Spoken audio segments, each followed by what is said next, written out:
I'm delighted. I gather all four of our speakers are here, which is wonderful.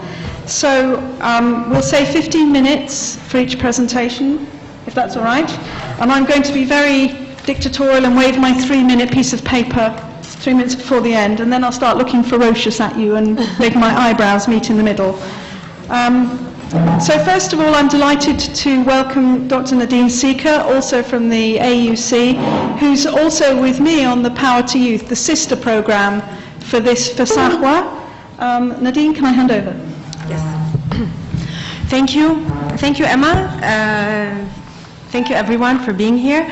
I'm delighted for this kind invitation, Dr. Bahgat and Elena and Musa, thank you very much for this invitation. I'm going to introduce you today with our project, which is the sister project of SAHWA. It's entitled Power to Youth. And our project analyzes youth in the Southeast Mediterranean region. We discuss our analysis is based on 6 countries in this region. We have Turkey, Tunisia, Morocco, the occupied Palestinian territories, Lebanon, and Egypt. What I will be presenting you today, just a second, the presentation, someone put on the presentation. Which one? Power to Youth.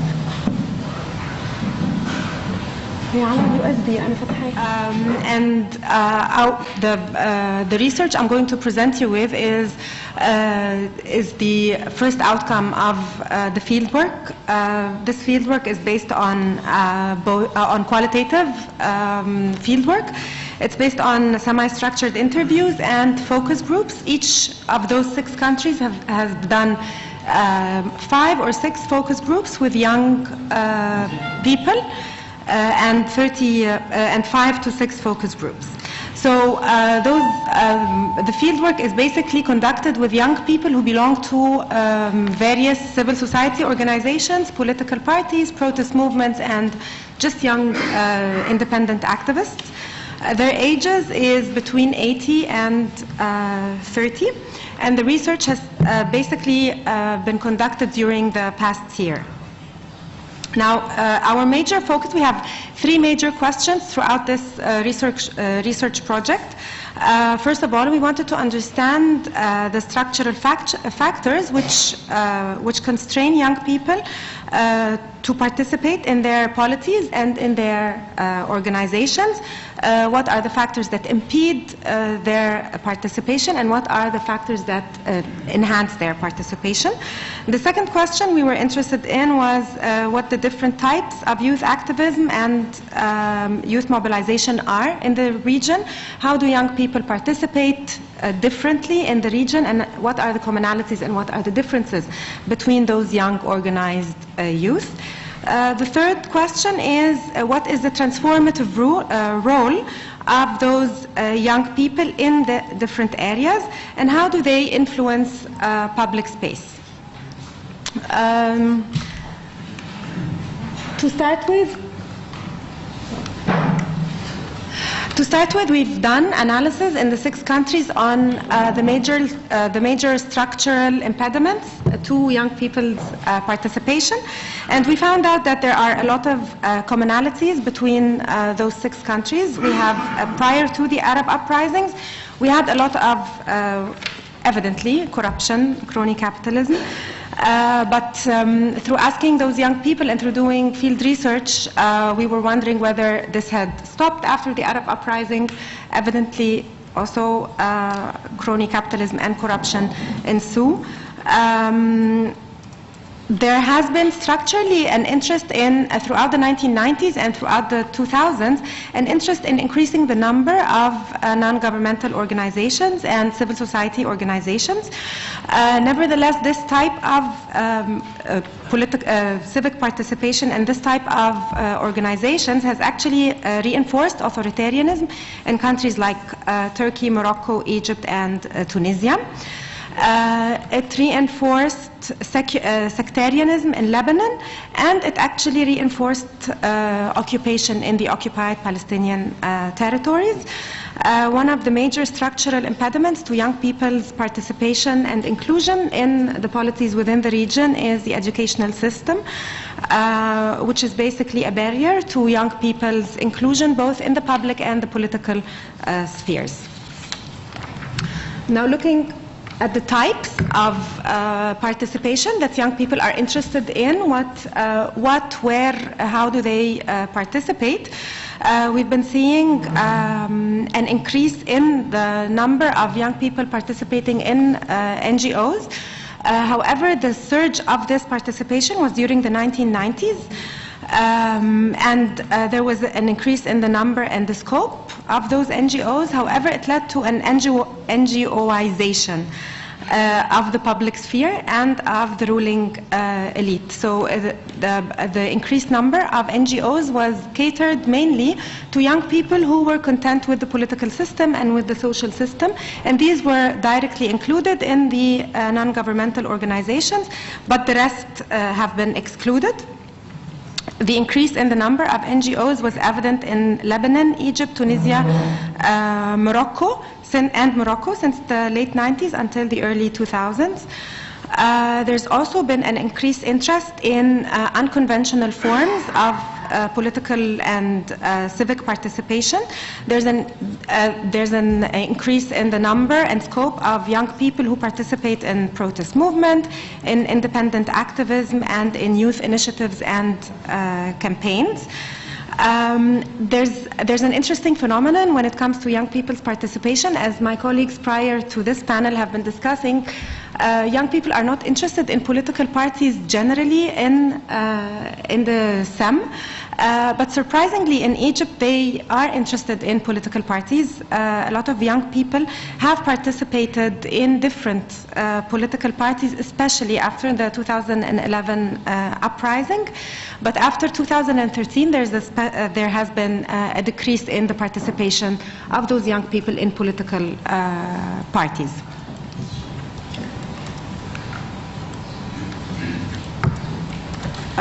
Looking at the organizational factors of exclusion of those young people, young people in the field work have argued that they feel that they're excluded within the organizations that they work in. So, for example, those working in political parties have said that they are excluded from the decision-making process in these political parties. Specifically, young people in Turkey, Egypt, and Morocco have voiced their opinion against political parties and their exclusion within them.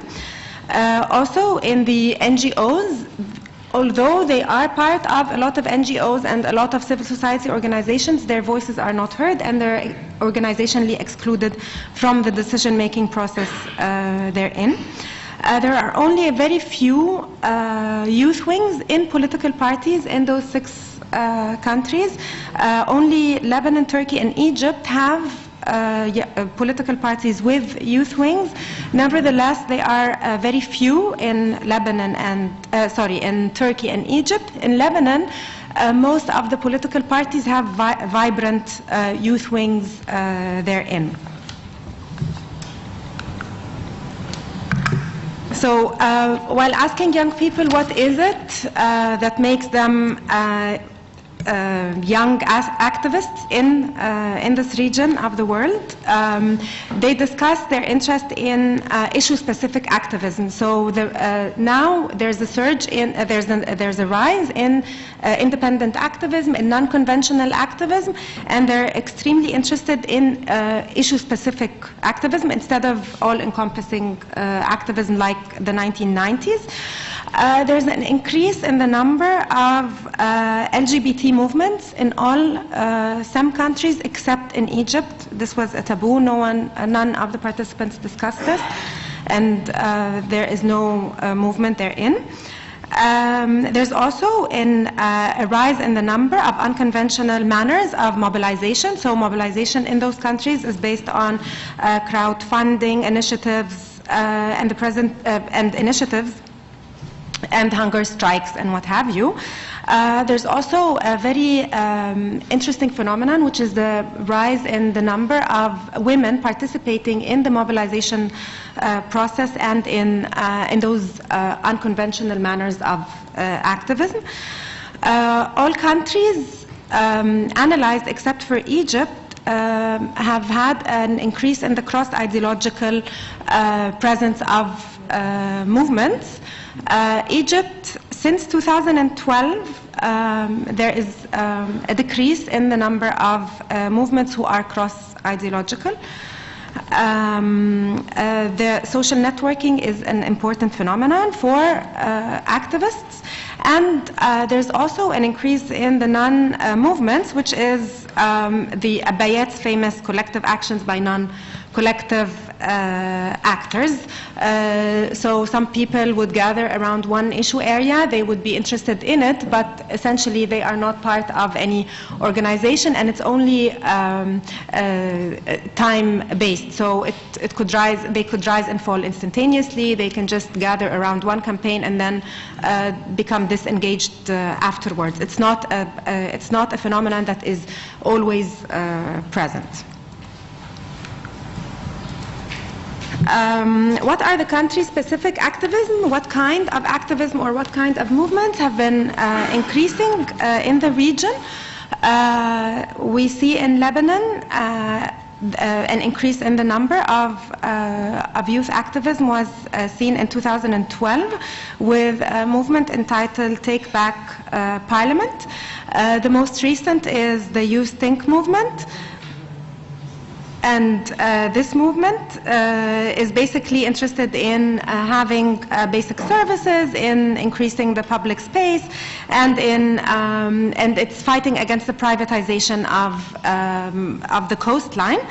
A very interesting phenomenon is the recent elections in Lebanon are directly related to those protest movements. So Beirut Madinti is basically part of all those different movements in Lebanon. In Morocco, there are some movements like the Freedom for Democracy Now! And the M20, which is the February 20th movement. In Tunisia, after the uprising, we have Kasbah 1 and Kasbah 2, which is a very prominent movement against the old regime, elite returning back to politics. In the OPT, we have the Love in Time of Apartheid, which is a movement that emerged to contest the power of Israel. I will conclude very quickly. So I will only discuss the differences between pro and anti-regime activists. We saw that there are, we've done our fieldwork with different youth. Evidently, young people belong to the opposition and others belong to the mainstream political ideology. But we found out that the majority of young people belonging to both anti and pro-regime are actually interested in evolutionary change. Not much talk about revolutionary change has been discussed at all. They all want to reform the crony capitalist system. They're interested in increasing the political freedoms, increasing gender equality, and developing employment opportunities. Some do that within the political system and within the authoritarian structure, from within the current political parties or from the mainstream NGOs, and others do that through the opposition, through protest movements, and through opposition political parties. To conclude,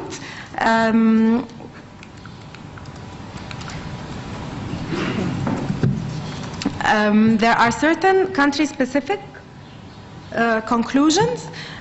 First of all, in the occupied Palestinian territories, the young people feel that they are not excluded per se because they're young, but actually they feel that there is a general social exclusion within society at large. In Egypt and Morocco, young people have been discussing exclusion. However, they looked at exclusion. They believe that exclusion is more based on class. and it's more on class rather than gender or age. And in Lebanon, they believe that the sectarian system is actually excluding young people who are organizationally interested in participating, because the sectarian system is increasing the divide between young activists. So they've been talking about trying to be included in mainstream politics without the sectarian issues. So I would like to thank you, and I'm sorry I talked a little bit longer, but I'm open to questions afterwards. You were very good. Thank you very much. Dr. Korany, I'm going to be just as tough on you. I expected it. So moving on to our host, Dr. Korany, but also Mostafa Sayyad, who I gather has contributed to this one as well. Thank you. I'm actually glad that my colleague Nadine Sika is here, so that we can actually compare notes between the two big projects on youth. Nadine is also dealing more or less with the same topic I'm supposed to deal with, being both of us political scientists, but with a difference. My paper is due in July, which was all what I have now for me is next year. And I actually played with the game of not presenting, but I said, let us have a sort of comparison, sort of brainstorming, and I'm going to raise some important conceptual and methodological issues in case other papers might have the same challenges that I have. Let me then start by making perhaps some differences with what Nadine has presented. I took my paper to mean political engagement leading to and during the Arab Spring, which is the title that was given to me. Leading to is not a problem. But when does the Arab Spring end? When does it stop? So that I have a date to say this is where my analysis applies. So for Egypt it was easy. I took the army movement of July 3rd, which took off power and detained the first civilian president. That is a date. For Tunisia, I have two dates, and I would like my two Tunisian colleagues to react to that. First one is when Marzouki put an end to the state of emergency, and that was March 2014. And the other date is when Nida Tunis and the Sipsi reached power, and that is December 2014. I haven't taken a decision about that, but these are the dates I'm playing with. The second point I want to raise with you is I have taken two cases. I have seen lots of generalizations about the Arab Spring, and I wanted through two cases to go beyond the breadth and in depth. What do we learn actually when we go deeper about the generalizations we have about the Arab Spring? And Tunisia and Egypt are actually very interesting cases, very different.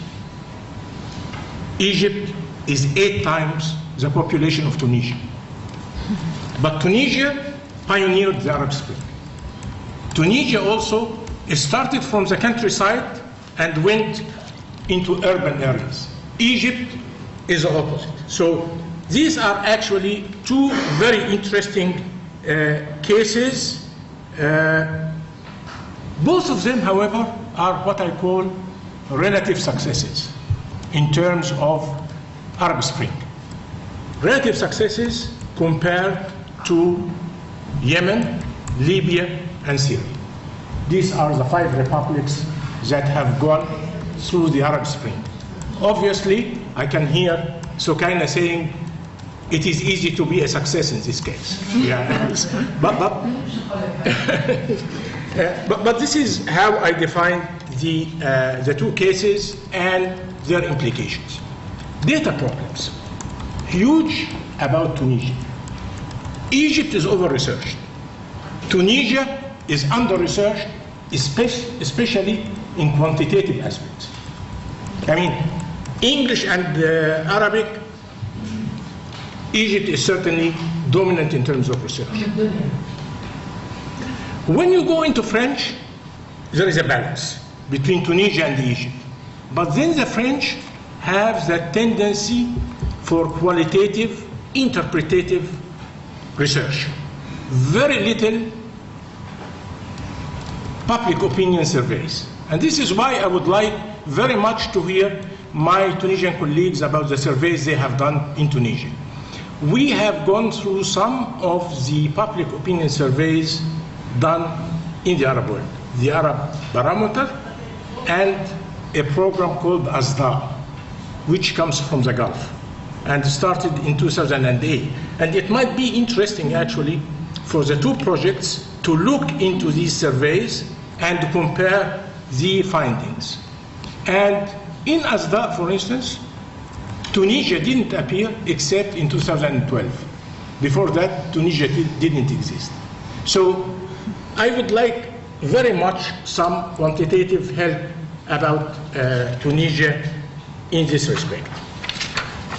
The approach, very quickly again. Oh my goodness, what time? We've got 6 minutes left before a waggle of 3 minutes. Okay, so I have 9 minutes. The approach, I'll go very quickly, very holistic, very interdisciplinary, and I take as paradigm Bouziz's case.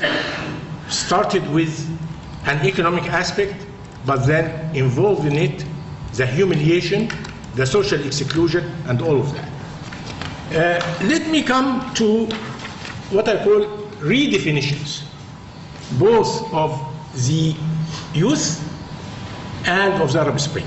I mean, we know what are these two variables are, but when I'm talking about youth, I'm not talking only in terms of number of years.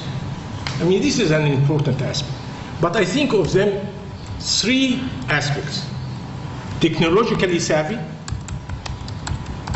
embodying the intersection between the inside and the outside. These are people that live at two levels at the same time, and certainly not a generation in waiting, as one of the classic books had it, but a generation on the move, very proactive. As for the Arab Spring, I think of it as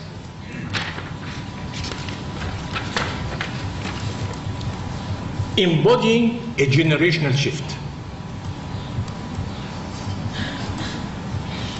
The attempt and success to enlarge the public space. We have a movement in Egypt called Shari' Lana, the street is ours. And this is very, very significant as a term. So the attempt to enlarge the public space. Number two, mobilizational capacity through the new technology. And number three, and this is very important actually, I was talking with Jose about that, the political making of youth and the idea of disconnection, discontinuity in political socialization. Political socialization, we have the three agents: family, school, and job or peers. Family is very important in the Arab world. But what I see through the analysis of that youth is disconnecting from the family. It is very contradictory because of the culture. Many of the young people live very long within the family. It's not like Europe or North America, people leave. But at the same time, they have that generational divide with the family. So you have a huge contradiction. And just, I don't know whether in Arab countries you have the same phenomenon or not, which shows the contradiction, what we call customary marriage, الزواج العرفي. That is, people who go behind the back of their parents and get married. Married, not registered by the state, but seems to be religiously sound. And obviously it has huge problems, especially when you have kids afterwards. But it seems to me that phenomena shows the contradiction between being tied to the family and trying to be independent. And it obviously has an economic dimension because it is related to the difficulty in having housing, wedding, and all of that.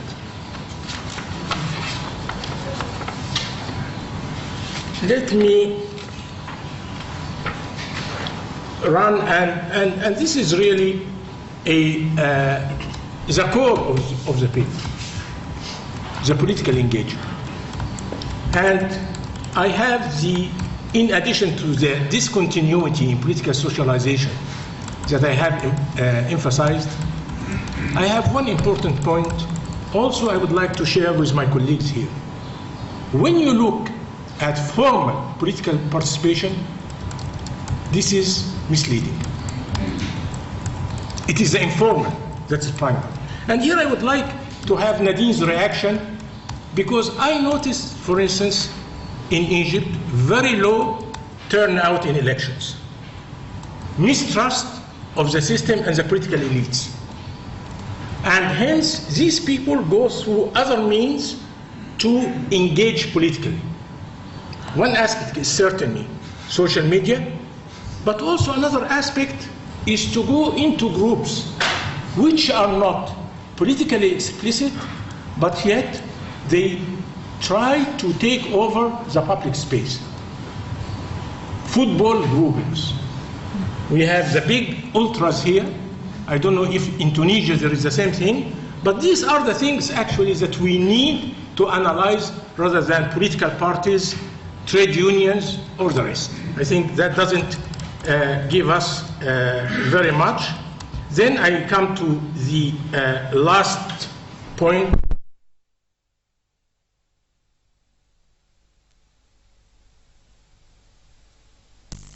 Okay. Oh, that would be You can count.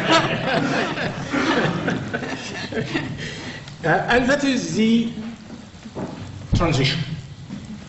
Huge literature about transition in political science. It became a field of specialization. We call it transitology. If you are interested, I can come to that in the discussion. But let me reach 2 points coming from studying Tunisia and Egypt and looking at that literature. What can we contribute about youth political engagement towards that literature? Number one, and actually the youth were trapped by that aspect, the literature emphasizes linearity of transition. You start the revolution, you have democracy next day. Wrong. Wrong. Completely wrong. You can have transition, but actually it can be transition from one form of authoritarianism to another form of authoritarianism. So youth haven't learned that. And the literature, I think they were trapped by the literature.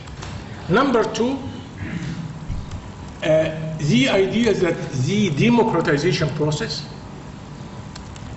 is a smooth, peaceful one. Again, wrong.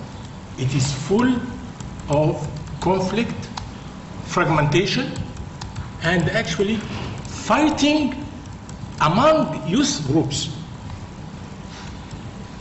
The result is that for this youth, that is one preliminary conclusion of that paper, is a huge frustration. Huge frustration due to the gap between high expectations and very low achievement. And we come back to a situation similar to the situation before the Arab Spring. Frustration, disinterest, mistrust in politics, and almost exile.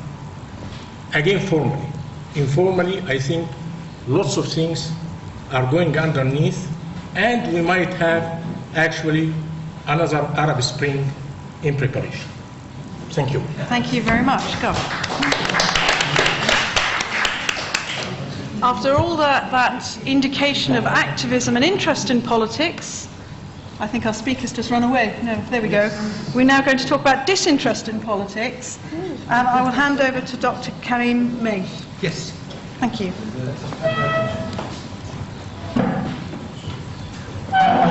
I couldn't get very far, even though I tried.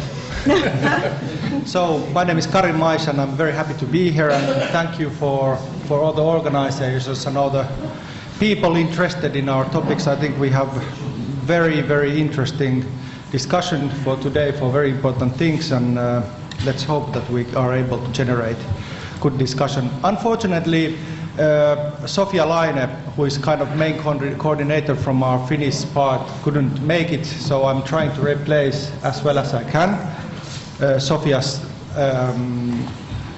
teamwork, which include Henry Onodera, who has actually defended his thesis about the activism in Egypt, especially among the youth, and he has done extensive field work since 2005.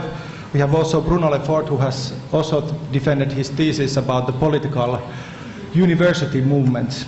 And I am preparing my doctorship about the Algerian autonomous trade union and human rights movements. And with this background, in the sense, it was kind of clear that this research theme, youth empowerment, was in a way picked for us, because we have actually tried to follow that kind of questions. As the previous two interventions explained very well the situation, there's different perspectives to approach the whole question, and this is also a huge challenge for us. And that's why actually what we have been, of course, following very closely about the political participation of the youth in these countries, but at the same time we are now given the data from SAHWA, and we have to analyze that one, so then we have to make some kind of theoretical background in order to answer for that data.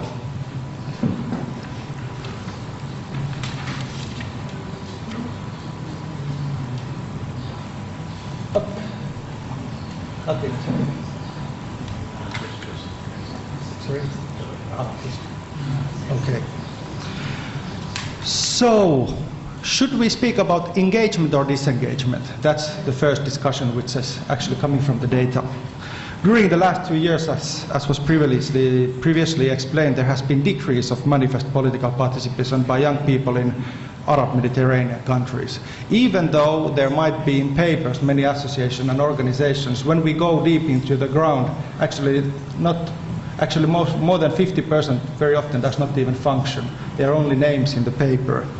So our aim is to examine the dynamics of disengagement among the youth in 5 AMC countries: Lebanon, Egypt, Tunisia, Algeria, and Morocco. As well as, of course, we try to contextualize into a larger events in the area. Our material is data collected by SAHWA through fieldwork in 5 aforementioned countries, as well as literature on political participation and civic engagement. Few words about the concepts. First of all, we make a distinction between civil participation and manifest political participation. Actually, we understand civil participation, A, as an involvement, which can be kind of personal interest in politics and societal issues. Or B, we have civic engagement, which can be considered as activities based on personal interest in politics and societal issues. The manifest political participation, on the other hand, can be considered as formal political participation, electoral participation and contact activities, and B, activism, extra-parliamentary participation, which can also be divided in 2 different categories. First of all, in legal, like signing petitions, political consumption, or illegal, such as violent activities, protests, demos, squatting buildings, etc.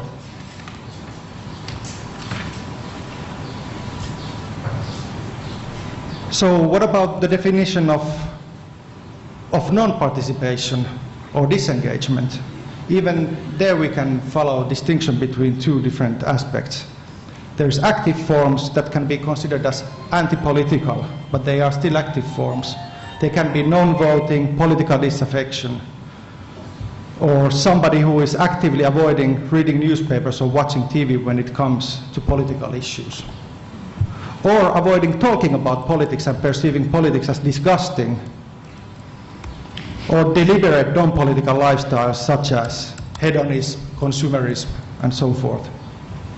All these can be considered as active anti-political forms of disengagement. Then we have passive forms, apolitical, which can include non-voting, for example, perceiving politics as uninteresting and unimportant. It is political passivity, while non-reflected, deliberate non-political lifestyles can be considered as passive apolitical. So summa summarum, what I'm trying to say that therefore the disengagement is not necessarily anti-political.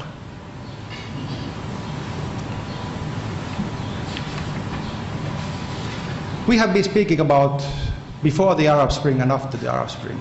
Actually, we have been, I remember when we were interested about the youth activism, everybody was saying that they are frustrated and they are why youth are so passive. Then came the Arab Spring.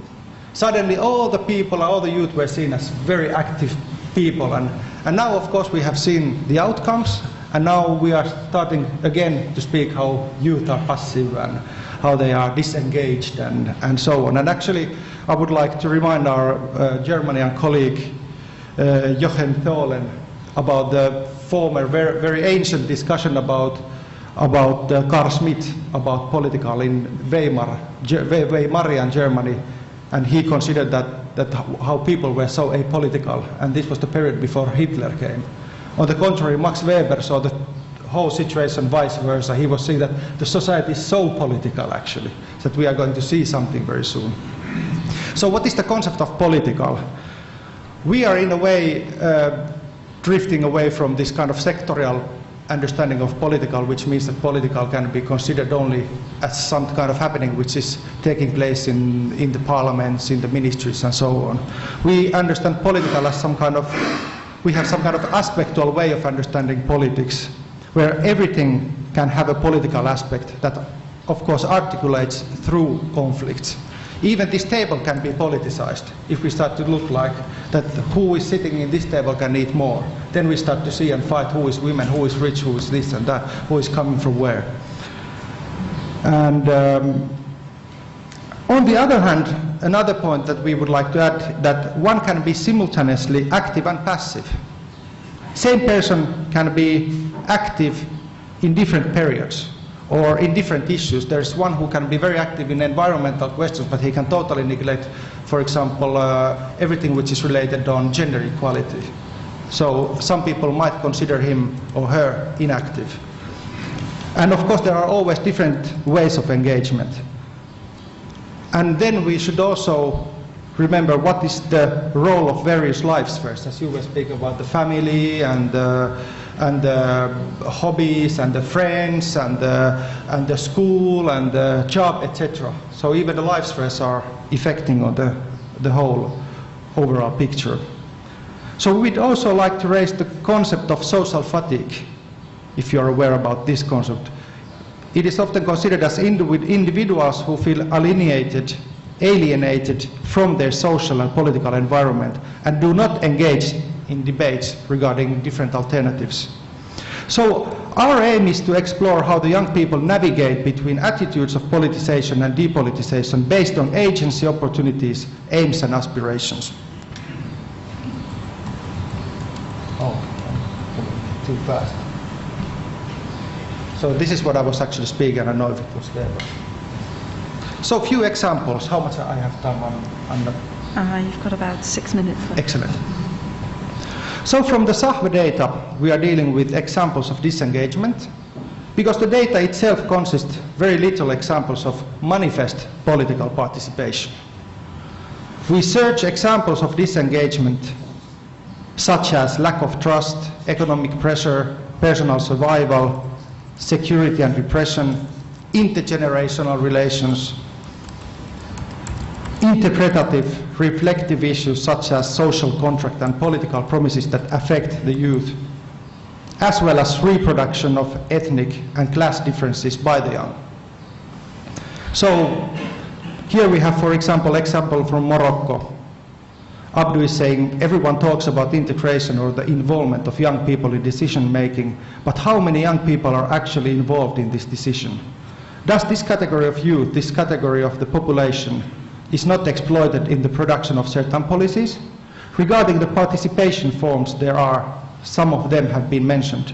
We can observe them at the axis of Kenitra, Marrakesh, until Agadir. But there are other regions, other zones where young people are not involved at all. They choose non-involvement. Is it a political choice? And so on. We have one example from Tunisia, Salma, 25 years old. She is concerned with the political situation in the country. Since revolution, she actively watches television programs and debates about current news. She is aware that her professional activity has a tight relation with the country political stability. Suppliers, she says, clients and tourists depend on security in the country. Her activity being related to women, art and decoration could be negatively perceived by several stubborn extremists. Thus, she thinks that she could be a target of their wrath one day. From her point of view, violence in general and terrorism in particular represent the main threats facing the country. After the revolution, violence, obscenities and the lack of civism have become generalized and common everywhere. Many times she has been victim of that. She feels she lives in insecurity. And Algeria, this is from the data related to Algeria. Young people's knowledge of the politics is very weak, in addition to their low participation in political life. This is due to several reasons as set out in their idea and their perception of politics and political life. They use bribery in the events. The state is wrong and political means leave me alone and fearsome. I cannot understand. I tried but I couldn't. They don't care about political events as they are interested only in Palestine events, and finally they were interacting with the issues of shale gas. All of these events they get informed through the local channels. Youngsters think that politics is hidden game. We see only what they want us to see. Another example from Algeria, because I didn't have the data from Egypt and Lebanon, which are under the responsibility of Henry and Bruno. I noted the respondents' unwillingness to talk about the challenges facing the young people. As for politics, he explicitly said, politics, I do not know nor understand. It's none of my business. To conclude, by using qualitative and quantitative data, our aim is to analyze diverse dynamics of young people's current disengagement. Engagement, disengagement, or politicization, depoliticization, on the other hand, are not real categories, but rather possible moments in the life course. It is possible to pass from engagement to disengagement, which actually can also relate to the discussion regarding what the transitologist could argue against. But rather, it is possible to, yes, but in different times, one life's trajectory. So our data suggests that engagement seems to take place outside formal institutions. Therefore, our interest is to analyze what kind of pre-political or standby engagement is visible in the data, and how this can be channeled into a manifest political participation. So this is the draft of our becoming article. I thank you all. Let's hope we have a fruitful discussion.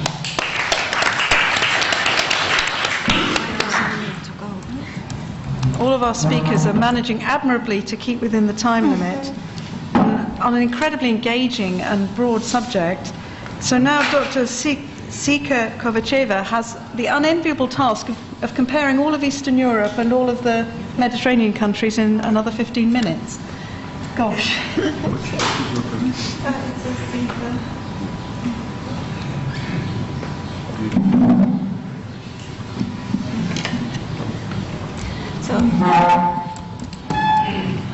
First, I would like to thank the local organizers for welcoming us here, and to all people to discuss, to give us the opportunity to discuss what we are doing. Yeah.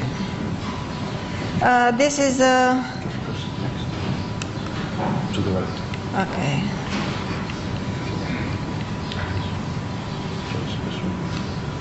Okay, I'll go back.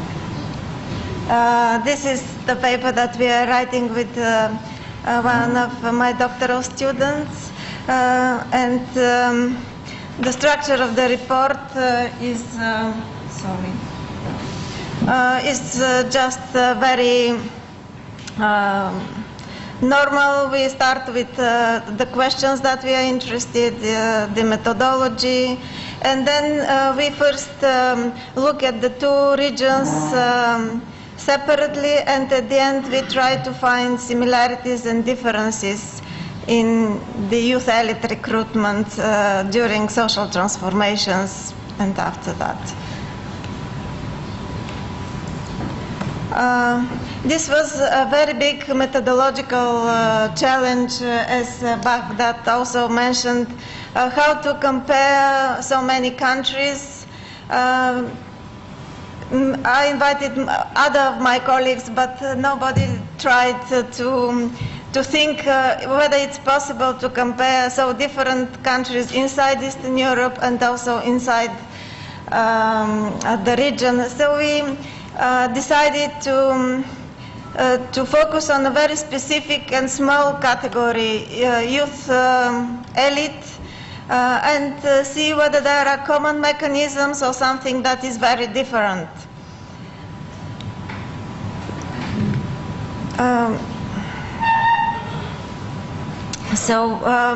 We are using data from previous research projects on youth participation in Eastern Europe.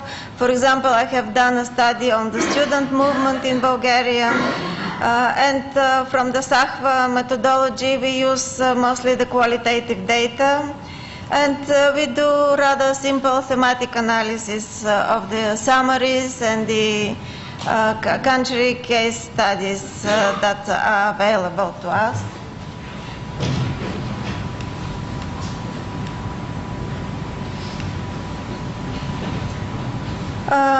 In Eastern Europe, I have divided the analysis in three parts.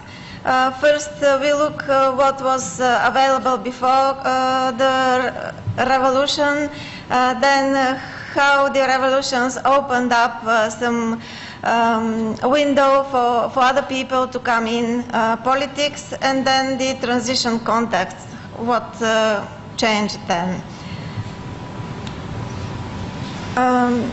During communism, we could see that at first, in the beginning, the fight against fascism and imperialism was a very important source of political capital.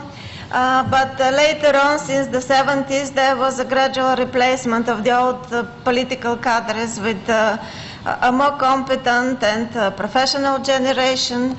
But for the whole period, we can say that the only one formal youth organization that was allowed in each country, the Komsomol, it was the main organizational channel for youth recruitment, and because of their very important mission to control young people, to prevent deviations from the communist ideology, those people were very carefully selected. There were very few studies, empirical studies during communism.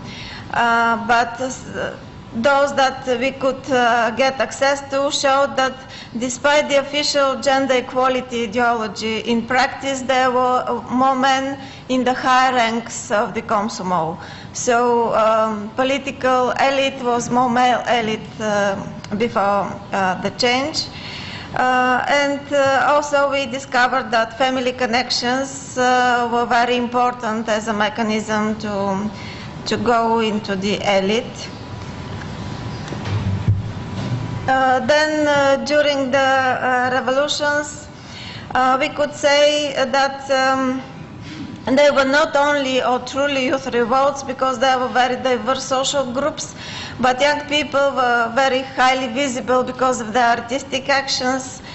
And in Eastern Europe, we could show the leadership of established and much older dissidents. But otherwise, among young people, students were the leading social group, and they organized strike committees and independent student unions. So it was interesting that not the official youth organization was used for the protest and for organizing young people, but other organizations that sprang spontaneously during the protests.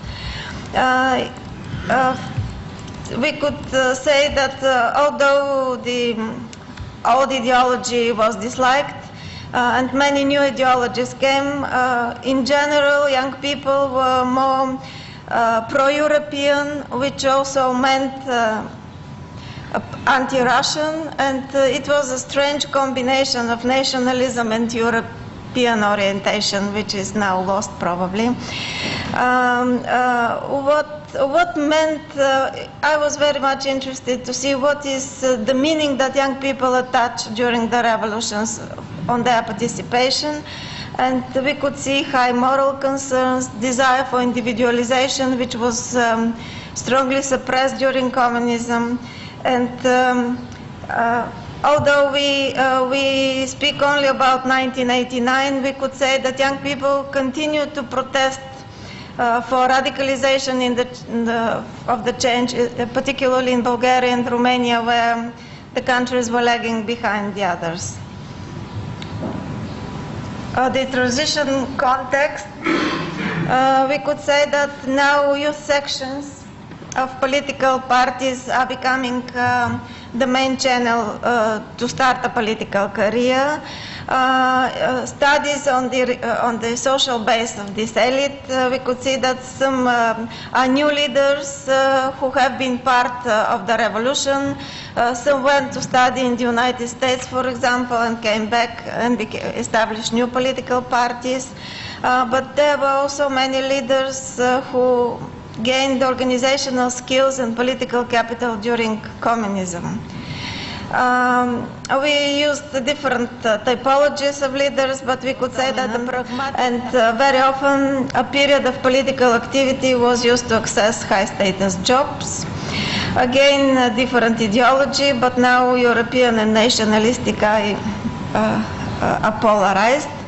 And emigration abroad is actually a way to diminish the potential of young people to participate and to cause to pressure for change. In the same way, I have structured the report on the youth political elite in the Arab Mediterranean countries. We did this on literature review, just I want to mention that we are trying to capture the complexity of the region, and it's really very difficult from the political vacuum in Lebanon to the strong reign of King Mohammed in the 6th in Morocco, and you can see between Egypt, Tunisia, and Algeria. But something that I think was common was that similar to the anti-fascist struggle in Eastern Europe, the fight against colonialism was a source of political capital in the beginning. Then there was a process of replacement with technocratic elite, with more from the middle classes. And also political activity in youth was a road to jobs in the state administrations. And from the Algerian national case study, I took this ma'arifa term that the family, economic, social, and cultural capital is a way to enter, was a way to enter the political elite. And something that is very specific here is the role of military elites, Islam networks, and very strong traditions.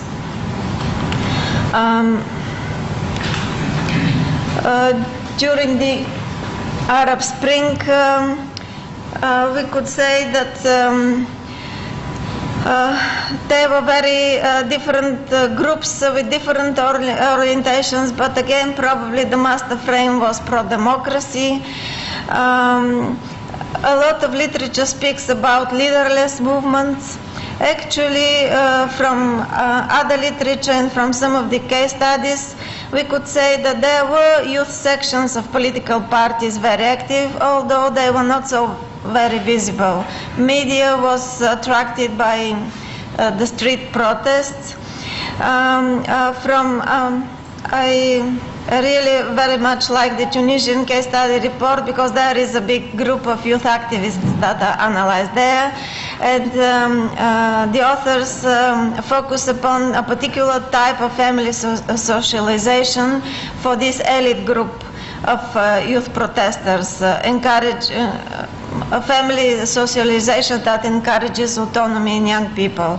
While it's true that for the majority, the family is very strongly controlling young people, for those active in the protests, these were particular families and particular parental strategies. Some of the activists were also with own experience from previous social movements before the Arab Spring.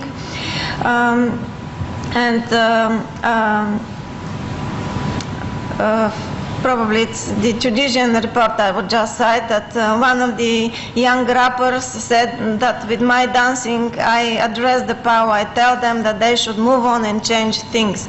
So I would say that this participation in Arab Spring, although it was different for different groups of people, it was really an empowering experience for the young generation. And from the Egyptian report, we saw this big contrast that now in 2016, young people are rather silent and don't want to speak about the mass protests. Just a few notes about the aftermath. Politics is again becoming a confiscated sphere for the majority. We know the winning candidate and party in advance. What is cited from the Algerian National Case Study report. And we could say that again the importance of family capitals is rising, including increasing role of education.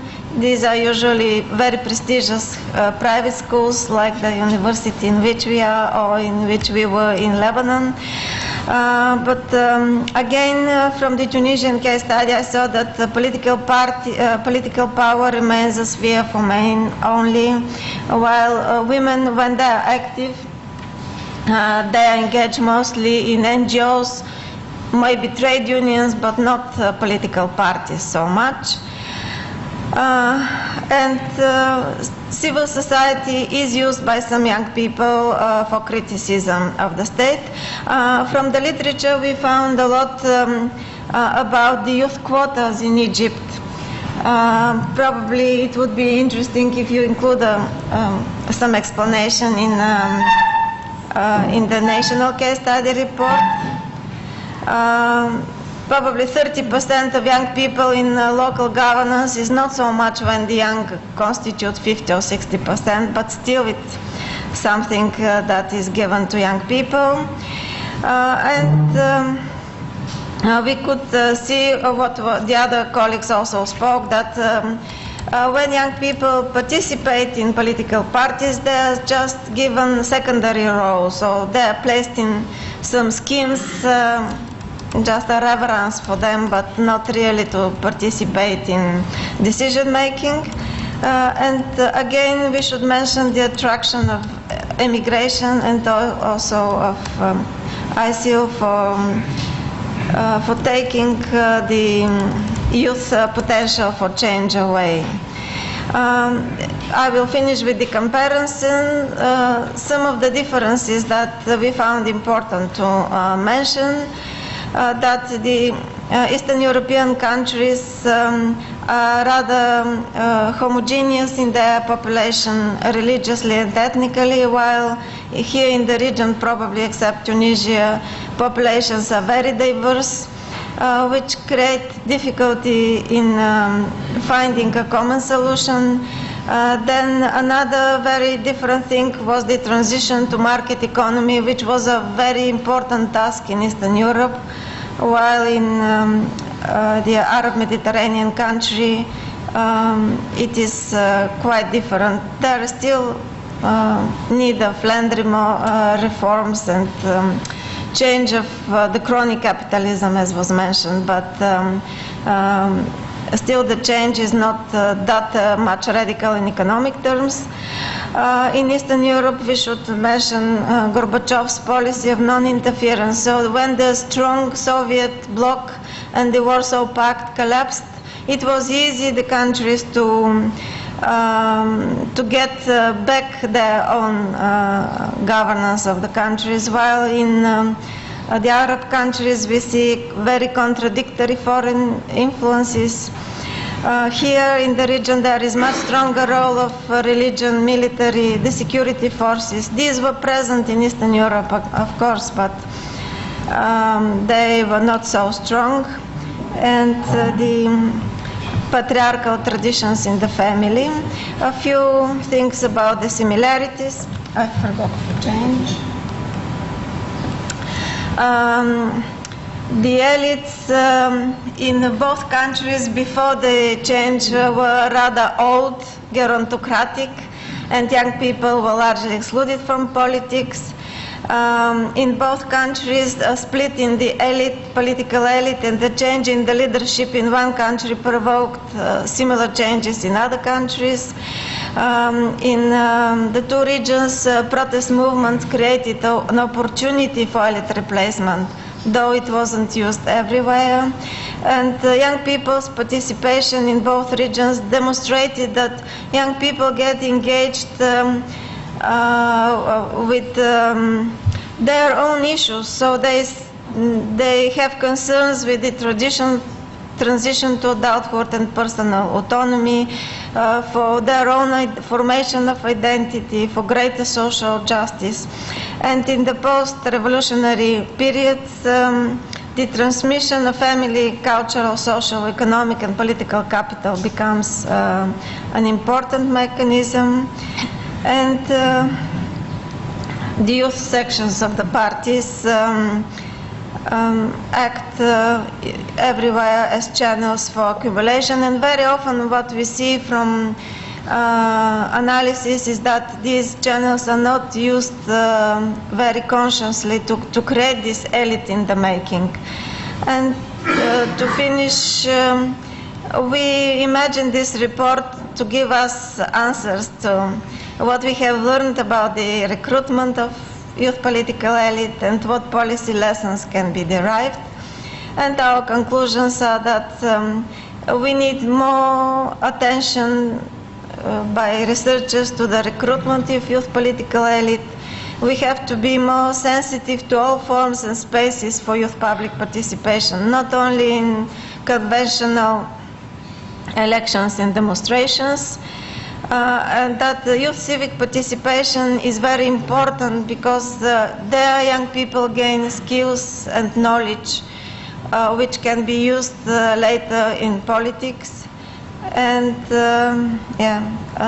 in both regions, even though we claim that we are democratic countries in Eastern Europe, there exists a greater need of youth participation in decision making in all life domains. Thank you. Thank you very much. I think there's probably more questions coming out of these than answers. Can I ask you again, if you haven't spoken already, when you speak, could you please introduce yourselves? And also, could you please keep your interventions as short as possible so that as many people as possible get a chance to comment? Probably, I mean, we are in a similar situation than before, and probably a new transition is coming. And I would like to ask you, first of all, similarities and differences between these probably two different transitions, This will be the first one. And the second one, I would like, what do you think if really we are going there is a new transition? Will be another revolution, or we are still in the same transition? Can we talk about two different, or after all this year we are continuing in the same transition? The presenters. And in one sense, youth are constantly being empowered. There is always a process of political replacement and replenishment of political elites. So today's political elites were young bunts. Everybody is. Now, my questions about the events of 2011 are first, whether this was a period when there was very rapid replacement of members of the political elite. Yeah. Secondly, whether there is any change in the social demographics of the people, the members of this elite, in terms of family and educational and occupational backgrounds. And thirdly, irrespective of whether there is any change in their social composition or the scale of the change in membership, whether there is any change in their political orientation and policies. Yeah? It seems to me that these are the fundamental questions. Very cheeky, you snuck 3 questions in instead of 1. And last one for this round. It's a question to all panelists, especially to Bahgat. Bahgat, you have explained about or used the terms described in Egypt of the political engagement of young people, that they are disengaged in formal organization and more and more dedicated in informal organizations, etc., whenever they will be engaged. This sounds very similar to me. It's the same trend in Germany. And my question is, very briefly, this was, you have described, and the others probably as well, is it typical for the MNCs, or is it a global trend? Thank you. Okay, Bahgat, do you want to start with the answers, and we'll quickly then pass the answers. Okay. Elena, similarities and differences.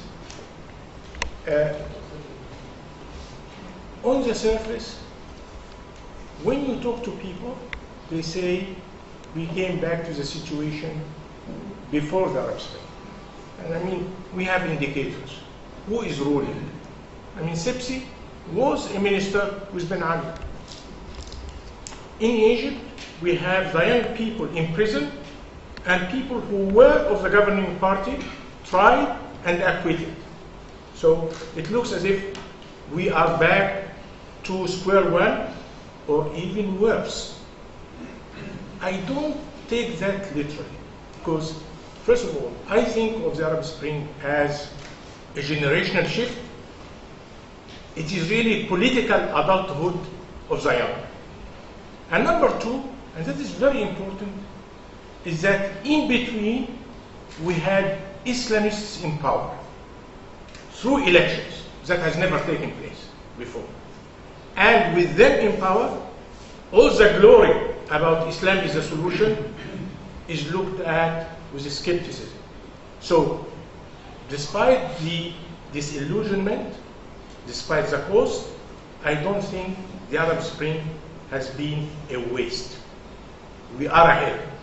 And I think when it is repeated, all the political forces have learned something. I think they will act differently. All of them, including the Islamists. We can go on a lot. Informality. Interesting to tell me that in Germany and in Europe there is that aspect. But I feel in the SEM, informality is the rule. Formality is a facade. And in fact, if I look at the formal aspects, this is a way to be misled, to draw the wrong conclusions. Institutions are there for the show. What goes in and behind the institution, this is the real stuff of politics. Economists have talked a lot about informal economy. And I don't know how much it is in Germany, but in the global south, it is about 60%. I would even say it is more. But in politics, it is even more dominant. So we can compare, and I would like Sika to get into that, about that dialectics between the formal and the informal. But it seems to me, if we are discussing political engagement, emphasizing the formal is the wrong approach. The informal is the right thing. The baton is passed to you, Sika. Do you want to respond to some of the questions? Yes, I would say that to answer these questions, I'm using just previous research, and we still don't have the survey data to do a real comparison. But I would say that before the Arab Spring, there was a gradual generational change, but the elites were reproducing themselves in clusters, so that the same families and the same class base was reproduced. Then during the Arab Spring, the political sphere opened, so for many more people were engaged in politics. Now I would say that it's back again to the family capital, what we see. And it would be interesting to, how would I say, to study this link, not only how young people participate formally and informally, but also formal and informal elites, because the political elite is part of a wider elite. And those who have power are not only those who we see on the official political institutions. But I haven't found data on this. Karim, do you want to have a go at Ken's question? I can say my personal opinion, but it does really not tackle our thing, so I would prefer to leave the time for other discussion. Okay. 1, 2, and 3. That's all right. 1. Question. The first one, a little bit methodological, but it has to do with the Egyptian case also and this.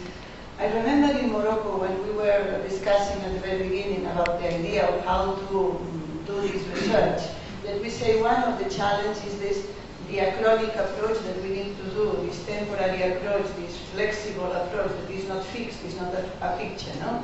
Now, just to question, but it's more methodological than another thing, no? When we were in this picture about the transitions, and we say that we are in this moment, that the things are ongoing, and we need to be able to analyze in the current circumstances. And you say that one of your premises or hypotheses or assumptions for your article has been that, of course, the young people can change during their life their affection or their commitment. And in which way all these changes can affect the focus on the research? Meaning, we need to be a little bit precise, I understand, from the basics or the focus. Then, from your point of view, how you will deal, not to provoke more confusions, but to be useful your research to understand these young people, how it can affect the moment you analyze in your life. And I think it should be interesting also to understand that the moment in their context will change during the life of this person. For example, a young person, I'm putting an example in Spain, for example, being very active during the transitional period in Spain will be an added value for the transitional period. How you can analyze this from this point of view, this situation? The second, very clear, very clear. The disaffection, it's difficult. Disaffection, informality, and formality. Just one question. As I told you in the first, at the very beginning, for us it is clear that at the level of the region there is a clear, after the revolution, disaffection of the young people on the south, regarding the north, for formal civil society commitment. Meaning, the young people, our assumption is more individualist. It's not that they prefer informality. It's that we have the question of citizenship. Then a question is now this idea of citizens provoke more individuality in the citizen, in the young people, and then this reflection can be really important in the future. And the third thing, I think we have, just because we have so many hands around the room, and I'm so conscious that we have to give as many people as possible a chance. I'm sorry. Okay, no. Thank you. Very quickly, I'd like to say something in the same way as Toran, a little bit. It's about the informal, but in another way. About the concept of informal politics, I agree to some extent with your approach, on the condition that the dichotomy between, as you say, dialectic relation between engagement and disengagement, politicization and depoliticization, they are dictated as two categories by the state monopolization of the rules of the political game. So whatever are activities, they are considered as controversial and subversive in any way. So my question is, don't you think that to put the analysis in this way needs necessarily an alternative political theory? Nothing like a big challenge there. Very briefly, I have one question to Nadine. As we know, the issue of definition is very important, and in SAHWA Project we have a lot of data, and for example, using multiple variables, we can define the level of political engagement of youth, for example, belonging to political parties, NGOs, etc. So in your research, which kind of data you have used, especially in the cases of Turkey and OPT?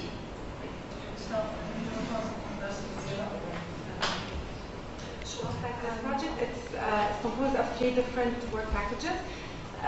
The data I'm presenting you with here is only the qualitative data, which is based on 5 focus groups in each country of the report, and 30 in-depth semi-structured interviews in those 6 countries.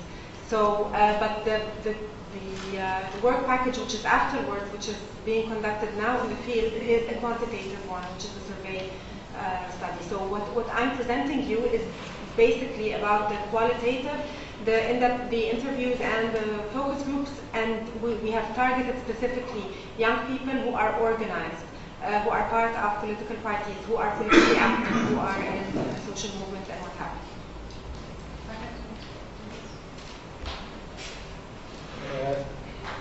We seem to be coming back to the formal and informal again, German, if I understood correctly.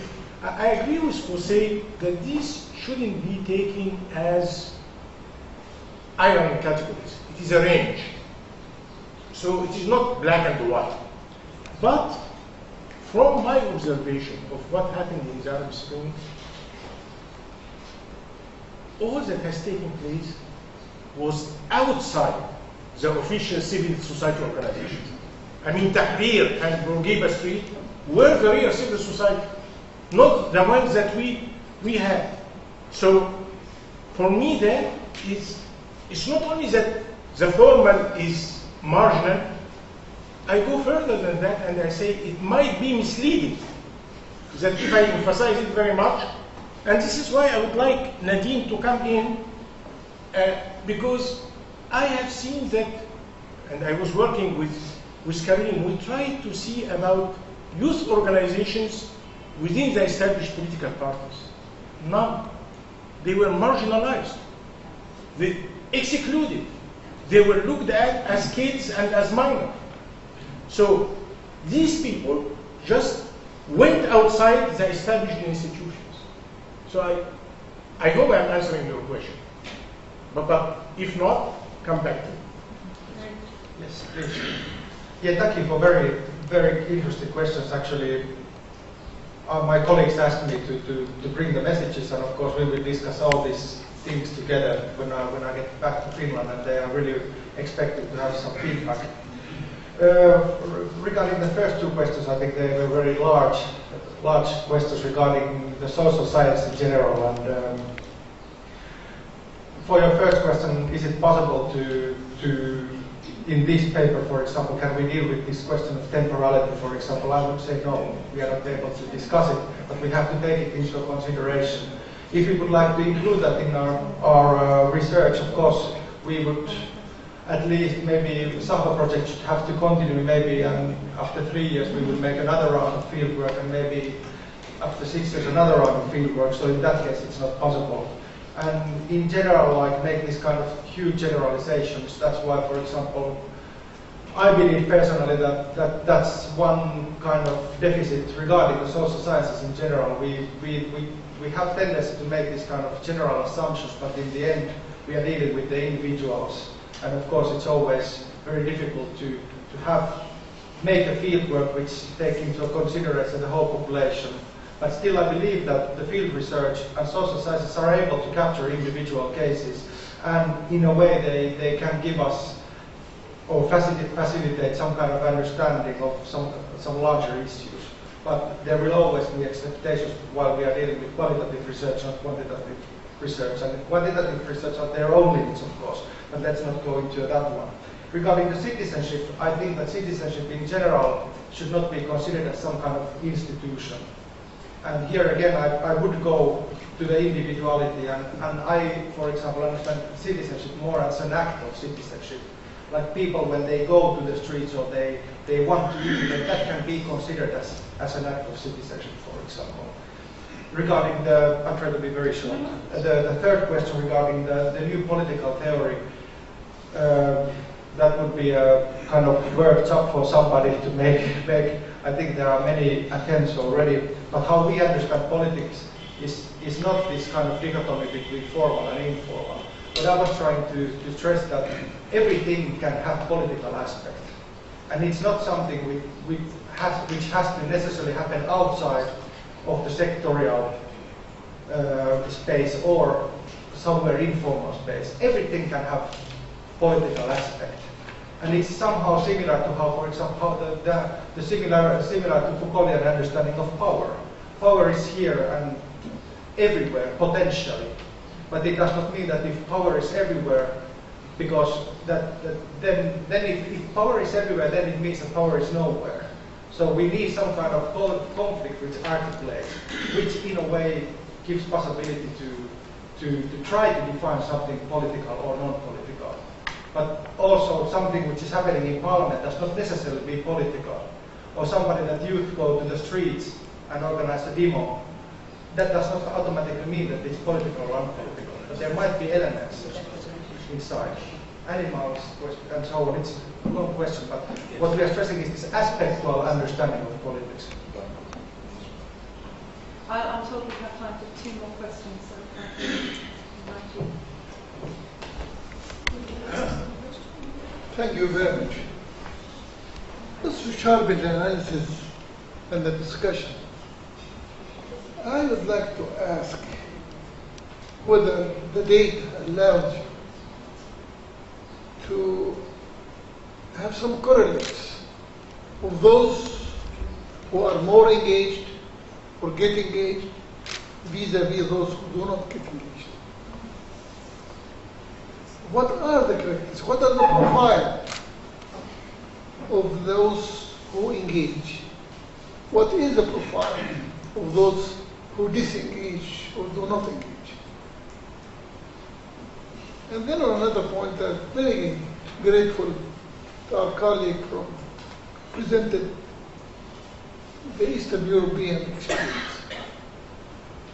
I recall about the 3rd or 4th day of the revolution in Egypt, that a big voluntary delegation came from several Latin American countries, voluntarily, being very moved by the uprising in Tahrir.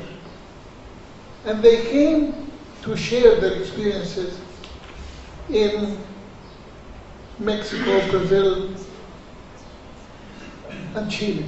I think these 3 countries all voluntarily activists from these countries came to share this. And my question related to that is, what lessons could those episodes of Arab Spring can provide for transition elsewhere in the world? And I would like to actually ask all panelists whether the several occasions in which the average Egyptian went to the ballot box, there were 5 occasions following the Arab, following the uprising in Tahrir. Voting on constitution, voting on transition, voting on selecting a constitutional committee, and then ultimately voting on the president, electing a president, electing a parliament. Whether these episodes of engagement, institutional engagement, have in fact changed the political landscape in Egypt. Because, you know, sometimes, like Dr. Korany said, are we back to square one? Or we are really have moved quite a bit from the point of Egypt on January 11th. Thank you. Can we pass the microphone around to the next question? I want to thank the panelists, and Nadine in particular. I thought you had a really nicely organized presentation that digested a lot for us. But I was struck very much by the absence of any allusion to or discussion of religion and the power of faith in all of these presentations. I think Bahgat alluded to it in one of his responses when he talked about Islamism. And I find that strange because it is such a dominant theme right now, and some of the most organized, most formal groups that are recruiting young people in our part of the world claim to be basing their state or their organization or their cause in religion. So I really think that this may be some kind of elephant in the room that we absolutely must address head on. And then I want to just make the case that perhaps the Arab Spring movements, the nature of social media and its transformations are part of something much bigger and more global that we should be thinking about, that share a lot of things in common. Networking, being lateral, not being hierarchical, not having, allowing multiple individuals to be engaged in parallel in something that they believe in. And those kinds of people's movements and uses of information technology didn't start with the Arab Spring, so I think we might want to look at the whole 21st century and sort of what's happening, and maybe how our brains are being wired differently, and we need to think about that with the next generation. Thank you. And to react to for Tunisia case, I think that it took a long time. I will be pleased to discuss with you after that, because I think that the comparison between Egypt and Tunisia is really very relevant. But I would just need to say that it will be very interesting to deepen the diversity of our countries. Inside the Arab Spring countries and out of the Arab Spring countries, but also the paradigm of the diversity and the discontinuity, because it's not linear, it's not black and white, it's not informal, formal. And even with European countries and outside Europe. Because for instance, in Italy, you have also the 60% for informal sector in economy. And for youth participation, for men participation, we have the same number, but it's not really, youth are not interested by formal parties and so on. I think that we have to be very aware about the diversity and at the same time what it is liberalized and what it is not. Even the Islamist and Islamic points, it's not only in our countries, it's also in Europa. And I think there was a lot of network and link, and it's not linear at all. My concern is how we could react and reflect this, at the same time, the diversity, but what we have in common. I think that it is the most important thing. What we have in common in this area, in this region. After all, we don't know what is exactly our region. We are in MENA, we are in Africa, we are in Arab, Islamic, where? And I think that we have to think about in SAHWA project. Okay, we are like that, and the youth are like that, and they are not addressed by politics, but they are addressed by politics. Then street raps, theater, dance in Tunisia are really politics. I think that we have to think politics.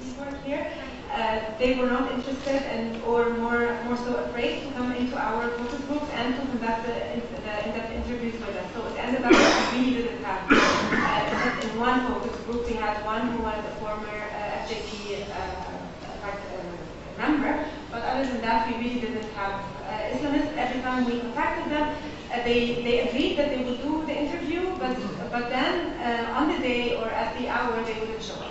So it's a typical political thing. In the other countries, there were Islamists present, but surprisingly and interestingly enough, they were really discussing, as the rest of the young participants, political, economic, and social issues per se. I think we are certainly moving into this beyond Islamism or post-Islamism as we know it. I don't want to portray much into this, but I really do believe that the political and the social is much more stronger than the political when it comes to corruption, authoritarianism, and the change of regime.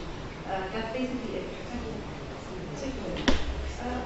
Young people said that previously citizenship meant the obligation to defend the state borders. Now it means the freedom to speech. To speak, to say what you really think. And they valued this very much. All the rest came later. And one lesson, if I can say, that the revolution is not one act, it's not 1 year. It continues on. Maybe new revolutionary actions are needed, I don't know, but to change a system, it's not enough just to tweet, we are gathering in Tahrir Square. You need much more reforms and working even within the institutions, not only on the street. Thank you. Karim. Yes, thank you. I try to be very short so that we can give the last words for Dr. Korany. I would actually just probably add that, as already came out, that I understand in the sense that Islam is kind of important element, but I think that especially in Europe, the Islam is very kind of over-discussed topics, and we always try to, in a way, stress the socio-economical background for the many issues. And a little bit similar cases with the new technologies and that kind of discussion. If we look the liberation struggle of Algeria, people were speaking how the transistor radios were important for the liberation of the country. Then came the revolution of Ayatollah Khomeini, and people started to speak that it was the cassettes, and now we speak about the new media and so on. It's always the socio-economic background which I think that we should highlight much more and try to understand that diversity. I have 3 questions, and I'll start perhaps with Sukaina, then Barbara, then Saad. Yes, I'm very interested in comparing Tunisia and Egypt, and I think in terms of social research generally, I get a bit skeptical when we have too many cases and reach generalizations, because I feel that we are overgeneralizing. So 2 cases could be good for depth and at the same time gives us comparative dimension. I would like very much, for instance, Tunisia had one of the very first Arab countries to have the code of family status, canceling polygamy in 1956. That's impressive. That's impressive. Before the Constitution. So why in Nahda, talking about religions that Barbara raised, why in Nahda behaved very differently from the Muslim Brotherhood? Muslim Brotherhood has insisted on governing and on its own. In Nahda tried to have a coalition and then chose to withdraw. So these are big differences between the two countries, right? Do they have different approaches to their young? Because that is what interests us. So certainly, interesting comparison. Barbara, the religion, I mean, Asif Bayat says that we have gone now to the post-Islamic era, that we shouldn't worry very much about Islam. I tend to think, to agree with Nadine, that you cannot exclude religion, but perhaps it is redefined after that aspect. So certainly we need to come back to that. I have seen for my Tunisian friends a very puzzling finding. Tunisia is supposed to be very liberal, but the biggest number of young people who joined ISIL are Tunisians. So we can talk about that. Certainly, that's a huge puzzle. Coming to Saad, you raised two questions about voting. I think there is a voting fatigue in Egypt. 5 times, you had a president for 30 years, and you have 3 presidents for 3 years. So the rate of change is dizzying. But I come to your question about the cost of political engagement. You are the best to talk about that. You have been in prison, you have been in exile, and you are back in politics. I think you are the best to answer these questions.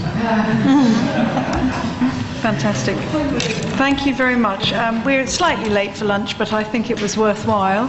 Can I just quickly hand over to Miriam, who I think has some organisational notes for everyone?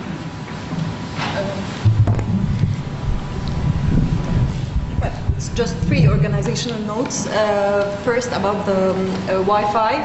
So a paper has been circulated, including the guidelines for the Wi-Fi. You can ask any of the team if you need, if you have any difficulties. The second is that we are going to gather for a group photo after this session. We can get out of this door, and then there is a stage where we will have the group photo. After that, we can have the lunch in the gallery on the left of this room. Thank you. Can I thank all of our panel? Our staff here, including the notebooks. Yes. Can it be closed? Can it be closed? Can عماد هل ممكن نقفل الأوضة دي؟ I don't recommend we leave valuables. Okay. I don't recommend you leave valuables. You can leave your papers. So papers, okay, but... Can I ask everyone to thank our panelists very much for their presentation?